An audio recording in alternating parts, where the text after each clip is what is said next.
ওঠো, জাগো এবং লক্ষ্যে না পৌঁছানো পর্যন্ত থেমো না। এমন কাজ করে চলো যে তুমি হাসতে হাসতে মরবে আর জগৎ তোমার জন্য কাঁদবে। আমি বিশ্বাস করি যে কেউ কিছু পাওয়ার উপযুক্ত হলে জগতের কোনো শক্তিই তাকে বঞ্চিত করতে পারে না। যখন আমাদের মধ্যে অহংকার থাকে না, তখনই আমরা সবথেকে ভালো কাজ করতে পারি, অপরকে আমাদের ভাবে সবচেয়ে বেশি অভিভূত করতে পারি।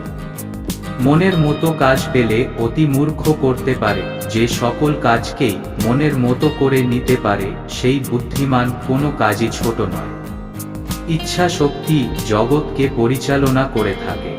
কোনো বড় কাজই কঠোর পরিশ্রম ও কষ্ট স্বীকার ছাড়া হয়নি।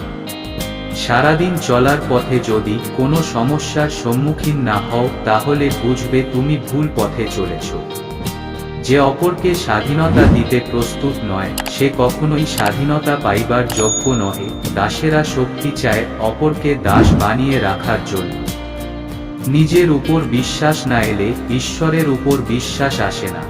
ঘৃণার শক্তি অপেক্ষা প্রেমের শক্তি অনেক বেশি শক্তিমান। কাজ করো নির্ভীকভাবে, এগিয়ে চলো সত্য আর ভালোবাসা নিয়ে। যা পারো নিজে করে যাও, কারো ওপর আশা বা ভরসা কোনোটাই করো না। সাহসী লোকেরাই বড় বড় কাজ করতে পারে। উঁচুতে উঠতে হলে তোমার ভেতরের অহংকারকে বাহিরে টেনে বের করে আনো এবং হালকা হও, কারণ তারাই ওপরে উঠতে পারে যারা হালকা হয়। মস্তিষ্ককে উচ্চ মানের চিন্তা ভাবনা দিয়ে পূর্ণ করো। দিবারাত্র এগুলোকে তোমার সামনে রেখে চলো, এগুলোর থেকে মহান কাজ বেরিয়ে আসবে।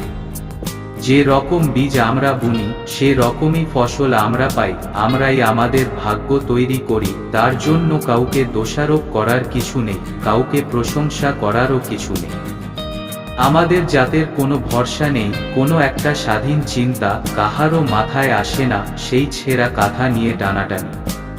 পুরুষরা মেয়েদের ভাগ্য গঠনের ভার গ্রহণ করাতেই নারী জাতির যত কিছু অনিষ্ট হয়েছে। একথা সত্য যে এমন সব স্ত্রী লোক আছেন যাদের দেখা মাত্র মানুষ অনুভব করে কে যেন তাকে ঈশ্বরের দিকে ঠেলে দিচ্ছে, কিন্তু আবার এমন স্ত্রী লোকও আছে যারা তাকে নরকের দিকে টেনে নিয়ে যায়। বাবা, সতী সতী বলে ঢের চেঁচিয়েছ, বাঁশ দিয়ে হাজার হাজার বিধবা পুড়িয়েছ, একটু ক্ষান্ত হও দেখি, এখন জনা কত শ্রোতা হও দেখি, আমি বুঝি।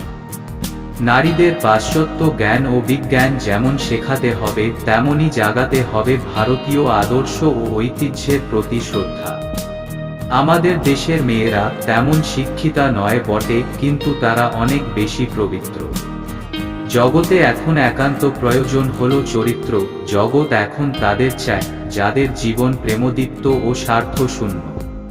সেবা করো তৎপরতার সাথে, দান করো নির্লিপ্ততা ভাবে, ভালোবাসো নিঃস্বার্থভাবে, ব্যয় করো বিবেচনার সাথে, তর্ক করো যুক্তির সাথে, কথা বলো সংক্ষেপে। পবিত্র ও নিঃস্বার্থ হতে চেষ্টা করো, তার মধ্যেই রয়েছে সমস্ত ধর্ম। শুধু বড় লোক হয় না, বড় মানুষ হও। যারা তোমাকে সাহায্য করেছে তাদের কখনো ভুলে যেও না। যারা তোমাকে ভালোবাসে তাদের কখনো ঘৃণা করো না। যারা তোমাকে বিশ্বাস করে তাদের কখনো ঠকিও না।